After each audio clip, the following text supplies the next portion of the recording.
কবরের বিষয় শুনে সবচেয়ে বেশি কান্নাকাটি করতেন একজন সাহাবী, তার নাম উসমান আল গনি রাদিয়াল্লাহু আনহু।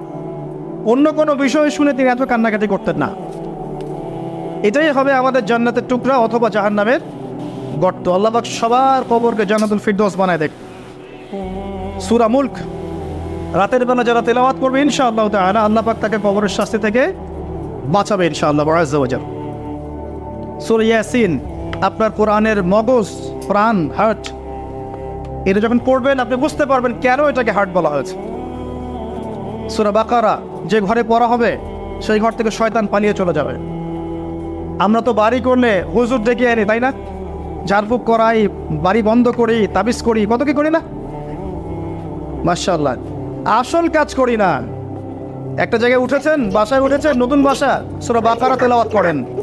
ব্যবসা স্টার্ট করেছেন, ওখানে সূরা বাকারা প্লে করেন বা তেলাওয়াত করেন। সূরা বাকারা যেখানে তেলাওয়াত হবে বরকত আসবে এবং সেখান থেকে শয়তান পালিয়ে যাবে ইনশাআল্লাহ তাআলা।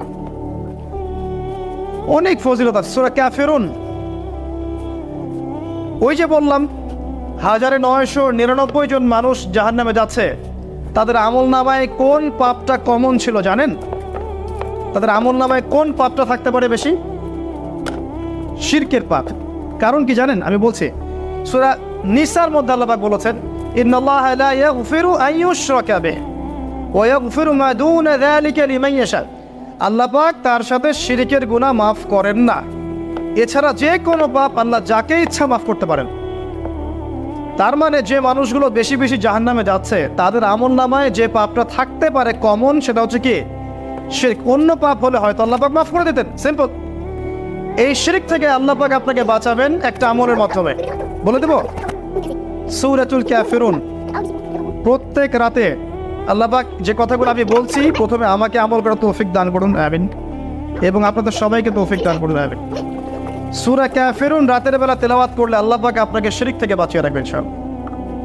এছাড়াও আরো 3টা ছোট ছোট সূরা আছে, সূরা ফালাক, সূরা নাস, ইখলাস। সকাল সন্ধ্যায় 3 বার করে, ফজরের পর 3 বার 3 বার 3 বার, মাগরিবের পর 3 বার 3 বার 3 বার। এটা বিকেলেও করা যায়, আসরের পরেও করা যায়। আর ঘুমানোর সময় 3-3-3 করে হাত দুটো একত্রিত করে ফু দিয়ে সারা গায়ে মাসাহ করে ঘুমাতে হয়। এটা করলে দৃশ্য অদৃশ্যের ক্ষতিগুলো আপনাকে স্পর্শ করবে না ইনশাআল্লাহ। মানুষ ঘুমালে শয়তান ঘাড়ে 3টা গিট দেয়, মনে আছে হাদিসটা? মনে আছে? গিট দেয় এবং বলে, তুমি ঘুমাও, তোমার সামনে লম্বা রাত। আবার গিট দেয়, তুমি ঘুমাও, তোমার সামনে লম্বা রাত।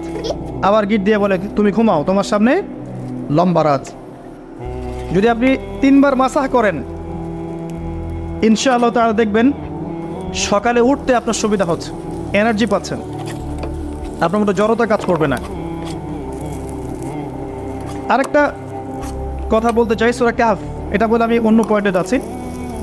আরেকটা সূরার কথা বলবো, সূরা কাহফ 18 নম্বর সূরা। এই সূরার প্রথম 10 আয়াত এবং শেষ 10টা আয়াত অবশ্যই মুখস্থ করবেন।